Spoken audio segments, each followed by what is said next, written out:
Hello and welcome to Health Psych News on CCAT Central. First, we have a breaking news story to bring you. A sad news study shows that there are striking differences in rates of depression and suicide in the LGBTQ community versus the general public. Data shows that 30.8% of people who are transgender have considered attempting suicide, whereas 7.4%, 4.4%, and 2.3% of bisexual, homosexual, and heterosexual people have, respectively. Additionally, LGBTQ individuals are more than twice as likely than heterosexual people to have a mental disorder in their lifetimes. These disparities are believed to be in large part due to stigma and discrimination surrounding the LGBTQ community. LGBTQ individuals are shown to experience more discrimination, less social support, higher rates of poverty and unemployment, and more likely to be victims of violence in their lifetimes. Recently, a study was done among 776 LGBTQ American college students, which further showed these disparities in the community. It used the depression module of the Personal Health Questionnaire 9 to assess self-reported levels of symptoms. This questionnaire bases its standards on the DSM-5. A score of 0 to 5 indicates minimal or no depression, 5 to 10 indicates mild depression, 10 to 15 indicates moderate depression, and 15 to 20 indicates moderately severe depression, and over 20 indicates severe depression. The study found that among cisgender LGBTQ individuals, the average depression score was a 7.68 and was a 9.20 among transgender students, with over 5% attempting suicide in the past. There was also a close correlation with the increasing depression rates and the number of microaggressions that these individuals experience daily. They also found a statistically significant interaction between the effect of microaggressions and resilience, indicating that those with high resilience levels were only minutely influenced by microaggressions. The study goes on to discuss these statistics and why they may be the case. Some reasons include the social stress theory, discrimination research, and existing LGBTQ microaggression research. Stress researchers believe that minority groups face unique stressors due to a mismatch between the person and their social environment. Others hypothesize that discrimination results in oppression and daily assaults on a person's sense of self, which can lead to violence and stress and possible traumatization. These events can be another risk factor for depression and suicide in the LGBTQ community. Finally, microaggressions, especially interpersonal ones between friends and family members, have a large correlation with negative effects and stress. The cumulative effects of these behaviors have led to increased risk for both depression and suicide in LGBTQ individuals. Now on to Haley with our next story.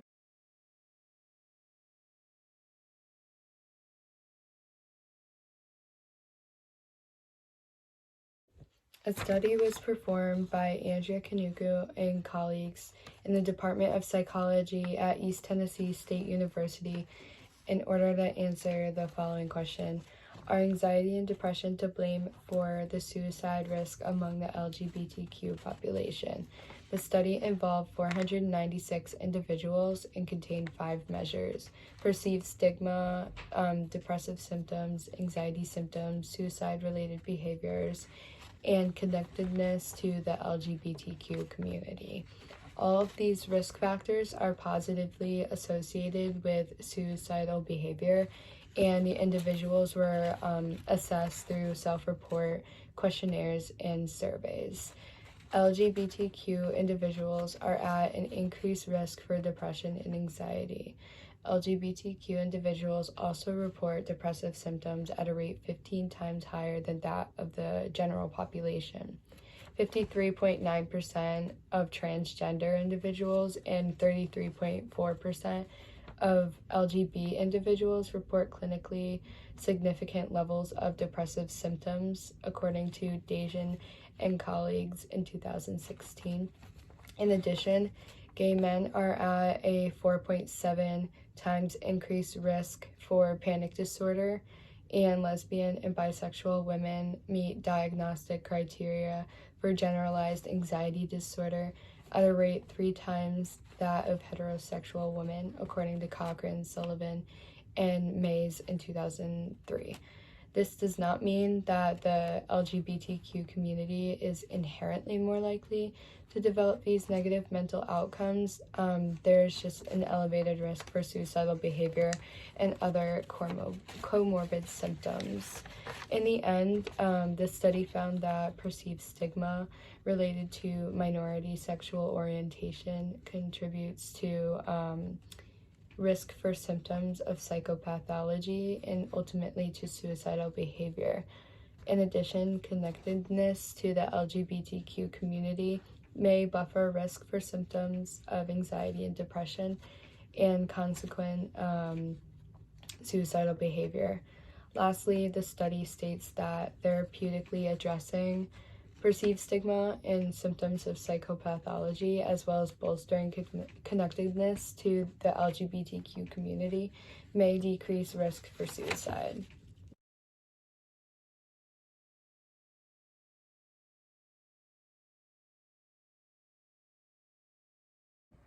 Next, we will be discussing someone from the LGBTQ community about what it's like being transgender. Jazz Jennings is a famous transgender woman who has her own reality TV show called I Am Jazz, in which she discusses what it's like to be transgender and the daily struggles that she faces. Jazz knew since the age of 5 that she was a girl. She used to dress up in wigs and princess clothes, and she would ask her parents when the good fairy would come down and turn her into a girl. Jazz was placed on hormone blockers at the age of 11 to stop male puberty, and she then got female hormones when she entered high school to begin her transition into a girl. Jazz said that it was very hard to be on a TV show because she faced a lot of criticism on social media and also in person. She was called terrible names, and many people said that she wasn't actually transgender, and that she was abused into thinking this way and brainwashed by her parents. Jazz said it was a struggle mentally to be transgender because her body didn't match how she felt on the inside, and looking in a mirror was very disfiguring and disheartening because she didn't reflect how she felt on the inside. This then caused her to fall into a depression where she used food to cope, and later admitted that she had a food addiction because she used that as a comfort and way of coping. A big moment in Jazz's life was her gender confirmation surgery, and she said this was a lifesaver for her because her body and her mind finally aligned and it matched how she felt on the inside. And she explained that many transgender people feel suicidal because they're insecure about their bodies and they feel like they're stuck in the wrong body.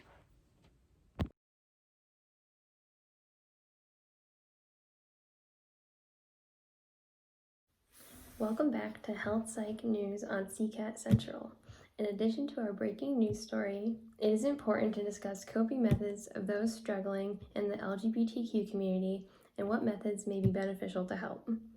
First, it is essential to notice some of the ways individuals may cope on their own. An individual may turn to drugs and alcohol use to escape what they are going through. It is also possible for one to be internalizing or blaming themselves for what they are feeling as a result of their identity. Detachment is another form of coping where one withdraws himself from others and feels stuck or unsure about a point in their life. Resistance is also a way for one to cope that challenges others and their opposing viewpoints. Another is education that may include researching and advocating for others in the same situation.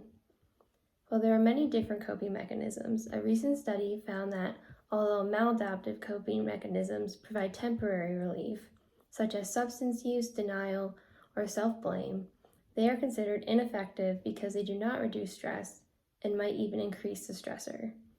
Adaptive coping mechanisms are those that alleviate stress and include trying to resolve a problem, having social support, or planning.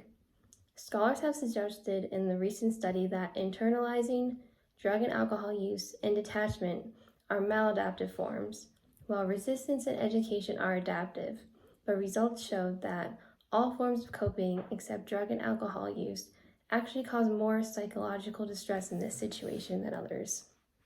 However, there are several other coping methods that can benefit members of the LGBTQ community with depression and suicidal thoughts. Talking with a therapist who is trained to work specifically with the LGBTQ community is a start if one is comfortable doing so. There are many different LGBTQ suicide prevention resources that are available 24/7 if someone is in need. One of these resources is the Trevor Project, which is a 24-hour text line and lifeline.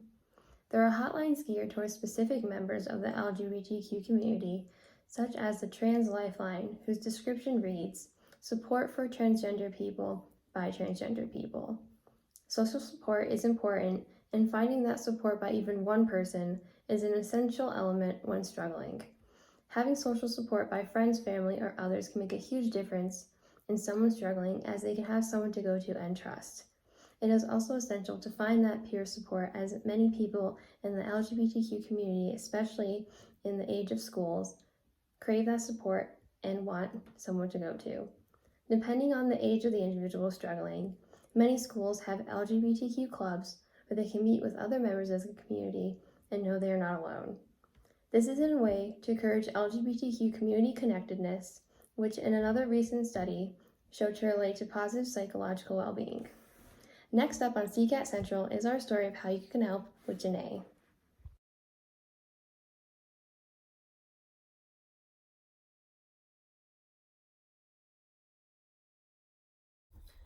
Wow, what a great segment that was. Next on CCAT Central, we will be discussing how you as an ally can better support the community. Firstly, education. Many members of the community will face bullying and discrimination throughout their school years. And unfortunately, many teachers are uneducated and uncertain of how to handle the situations properly, which means they could possibly be making the situation worse for the student. Education is really important when it comes to LGBT matters. And I'm not the only one that thinks that. So do Dr. Laura Lee Kearns, Dr. Jennifer Kuckner, and Dr. Joanne Tompkins from St. Francis Xavier University. They conducted an experiment to measure the effectiveness of training programs with teachers. At first, they had the participants answer a series of questions. And one of them had reported 84% of the participants never attending a training program prior to this. After the video, however, they reported positive results. Teachers significantly improved their understanding on how to discuss complex issues. They also learned how to interrupt homophobic conversations, and they learned to develop a healthy vocabulary. National Alliance on Mental Illness also suggests that we as allies develop a healthier vocabulary as well. Now, what does this mean? Well, learning specific pronouns and desired pronouns for each person. It is important that you ask them and respect the pronouns that they desire. Also, to include gender inclusive language. And what does this mean? This means we avoid offensive jokes, offensive comments to the LGBTQ community. We also avoid any bias against them and discrimination in their sexual orientation or gender decision. Also, if they want to, ask if they want your company to go to local events, local LGBTQ events, to make them feel supported. Many members of the community felt rejection from family members, from friends, and from other people in their lives. It'd be very respectful to include yourself, to let them know that you are there for them and that you are also a form of support. If in case, however, it is a situation above you and it is too serious, offer them the sources, the Trevor Project, the GLBT National Help Center, and there are